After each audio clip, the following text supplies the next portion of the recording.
La lluvia azotaba el parabrisas. Los limpiaparabrisas luchaban, su vaivén rítmico, un metrónomo hipnótico en la oscuridad opresiva. Daniel maldijo, deseando haberse quedado en la carretera principal. Su GPS, un amo caprichoso, había insistido en este atajo. Ahora, perdido en un camino rural desierto, sintió un cosquilleo de inquietud recorrer su espalda. El aire se volvió pesado, denso por la humedad y el silencio desconcertante del campo. Bajó la ventanilla un poco, esperando una brisa, pero solo encontró el aroma penetrante de la tierra húmeda y algo más. Algo ligeramente metálico. Sacudió la cabeza, tratando de quitarse de encima la creciente sensación de temor. Agarró el volante con más fuerza, los nudillos blancos bajo la tenue luz del tablero. Los faros cortaban la penumbra, revelando un camino que se retorcía y giraba como una serpiente a través del paisaje oscuro. Cada curva prometía algo siniestro acechando justo más allá del alcance de sus luces. El viento arreció, aullando como un alma en pena a través de los árboles que bordeaban el camino. Sus ramas esqueléticas se balanceaban con un fervor antinatural, arañando el cielo como si trataran de escapar de un terror invisible. Daniel se estremeció, apretando su delgada chaqueta alrededor de sí mismo. Juraría que había oído susurros en el viento, débiles e indistintos, pero llenos de una tristeza escalofriante. Trató de concentrarse en el camino, pero sus ojos se dirigieron al espejo retrovisor. La oscuridad detrás de él parecía retorcerse y palpitar, como si algo acechara justo más allá del alcance limitado de sus faros. Se reprendió a sí mismo por su paranoia. Era solo la tormenta jugando con su mente. El GPS sonó, rompiendo el silencio. «Gire a la izquierda en la próxima intersección», entonó, su alegre voz discordante en la atmósfera opresiva. Daniel dudó. La intersección estaba envuelta en la oscuridad, el camino más allá apenas visible. Tenía un mal presentimiento sobre esto. Mientras se acercaba a la intersección, un tenue destello blanco le llamó la atención. Parpadeaba en la distancia, justo al otro lado de la curva del camino. Un truco de la luz, pensó, con el pulso acelerado. Pero a medida que se acercaba, el destello se convirtió en una figura de pie al lado del camino.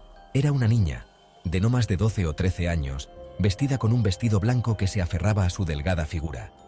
Su largo cabello oscuro caía por su espalda, pegado a su cabeza por la lluvia. Ella extendió una mano, su rostro una mancha pálida en la penumbra. Daniel redujo la velocidad del coche a paso de tortuga, con el corazón latiéndole con fuerza en el pecho. Bajó la ventanilla una fracción, su aprensión luchando con un extraño sentimiento de compasión. «¿Estás bien?», gritó, su voz apenas un susurro por encima del viento y la lluvia. «¿Necesitas ayuda?».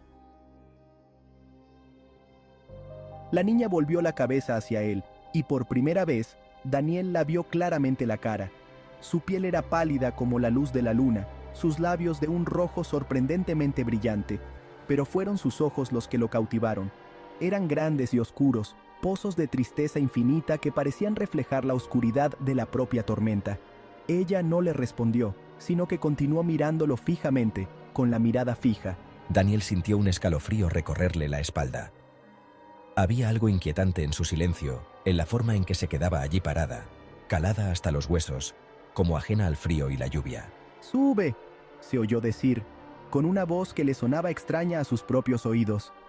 «Te vas a morir de frío aquí fuera». Sabía que era una locura, invitar a una extraña a su coche en medio de la nada, pero no pudo decidirse a dejarla allí. La niña no lo dudó. Abrió la puerta del pasajero y se deslizó en el asiento junto a él. Una oleada de aire helado envolvió a Daniel, tan frío que le robó el aliento. Pudo sentir cómo se le erizaban los pelos de la nuca. Estaba empapada, su vestido se aferraba a su delgada figura como una mortaja. El agua goteaba de su cabello y su ropa, acumulándose en el asiento de cuero. Susurró, su voz apenas audible por encima de la tormenta. Era una voz infantil, pequeña y delgada, pero con una madurez inquietante que desmentía su edad. «Gracias». Daniel esbozó una débil sonrisa, tratando de ignorar la creciente sensación de inquietud que le corroía las entrañas. «¿A dónde te diriges? ¿Puedo llevarte?». La niña no respondió. Simplemente señaló con un dedo pálido hacia la carretera, sin apartar los ojos de su rostro. El coche se tambaleó hacia adelante, el motor luchando contra el viento. ¿Cómo te llamas? ¿De dónde vienes? Daniel intentó entablar conversación, preguntándole a la niña su nombre, de dónde venía, cualquier cosa para romper el opresivo silencio, pero ella permaneció en silencio, con la mirada fija en el camino. Su silencio era desconcertante, amplificando la ya tensa atmósfera del coche. Al doblar una curva, Daniel notó algo extraño. La niña se estaba desvaneciendo. Su forma parpadeaba, como la llama de una vela a punto de apagarse. Parpadeó, con el corazón latiéndole con fuerza en el pecho. En un momento estaba allí, al siguiente había desaparecido, desvanecida en el aire. ¿Qué ha pasado? El pánico se apoderó de él. Pisó el freno a fondo. El coche derrapó peligrosamente sobre la carretera mojada. Su mente corría, tratando de encontrarle sentido a lo que acababa de presenciar. ¿Se lo había imaginado todo? ¿Se estaba volviendo loco? Se quedó allí sentado un momento, con el corazón acelerado, tratando de serenarse. La lluvia seguía golpeando el techo del coche, un tatuaje implacable que se hacía eco del ritmo frenético de su pulso. Respirando hondo, detuvo lentamente el coche al borde de la carretera. Al detenerse, sus faros iluminaron un pequeño claro justo delante. En el centro, una sencilla cruz de madera se recortaba contra las nubes de tormenta. Flores, ahora marchitas y desaliñadas, yacían en su base, junto con unas cuantas velas parpadeantes. Era un santuario improvisado, un testimonio de una vida truncada. ¿Qué es este lugar?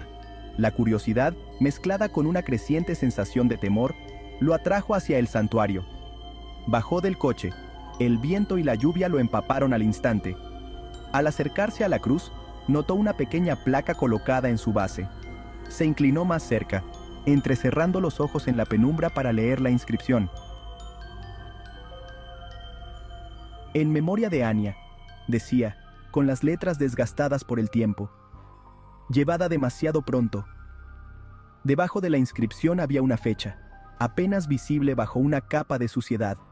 La sangre de Daniel se heló. Era la misma fecha que la de esta noche, solo que años atrás. De repente, las palabras de la niña, susurradas en la oscuridad del coche, resonaron en su mente. Había dicho, con la voz llena de una tristeza escalofriante. Ahora lo entendía, no se la había imaginado. Ella había sido real, pero no había sido una niña viva. Gracias. La comprensión lo pegó como un golpe físico. Le había dado un paseo a un fantasma, a un alma perdida que buscaba algo que él no podía darle. Se apartó del santuario tambaleándose, con el corazón latiéndole con fuerza en el pecho. Dios mío. Daniel volvió al coche, con las manos temblando tanto que apenas podía agarrar el volante. Puso el motor en marcha y se alejó del santuario, con la mirada fija en la carretera.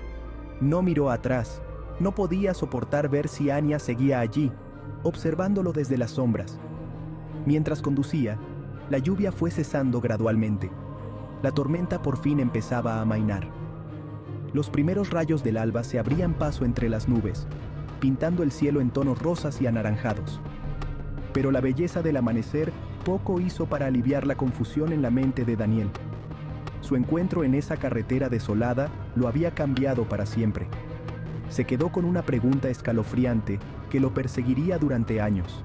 ¿Qué quería Anya de mí?